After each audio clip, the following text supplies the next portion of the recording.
नमस्कार। बहुत ही सुंदर सा फेरा सा बहुत ही पुराना एगो होली के गीत है, सुनी जा, बताई जा कैसन बा। गोरिया कई के सिंगार अंगना में पिसेली हरदिया, गोरिया कई के सिंगार अंगना में पिसेली हरदिया, गोरिया कई के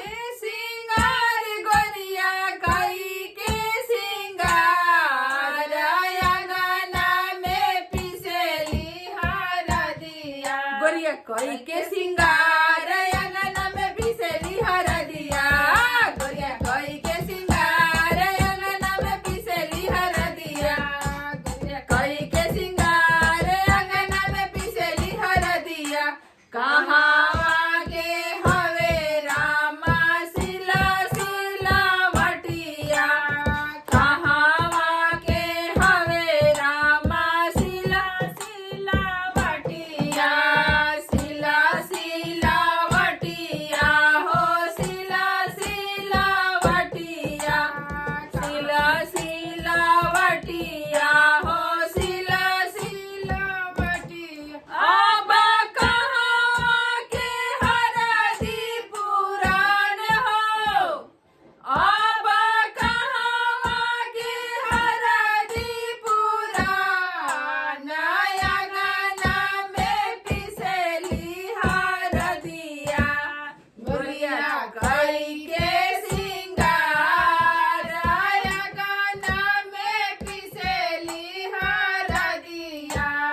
गोरिया कई के सिंगार अंगना में पिसेली हरदिया, गोरिया कई के सिंगार अंगना में पिसेली हरदिया, गोरिया कई के सिंगार अंगना में पिसेली हरदिया।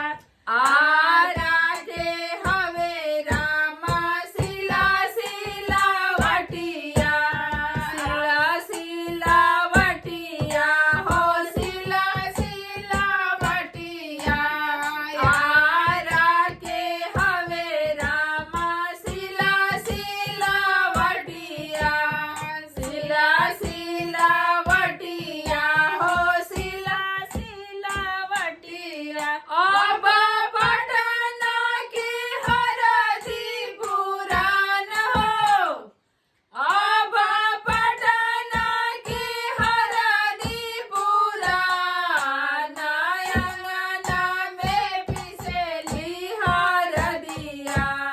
गोरिया कोई के सिंगार अंगना में पिसेली हरदिया, गोरिया कोई के सिंगार अंगना में पिसेली हरदिया, गोरिया कोई के सिंगार अंगना में पिसेली हरदिया, गोरिया कोई के सिंगार अंगना में पिसेली हरदिया, गोरिया कोई के सिंगार अंगना में पिसेली हरदिया, गोरिया कोई के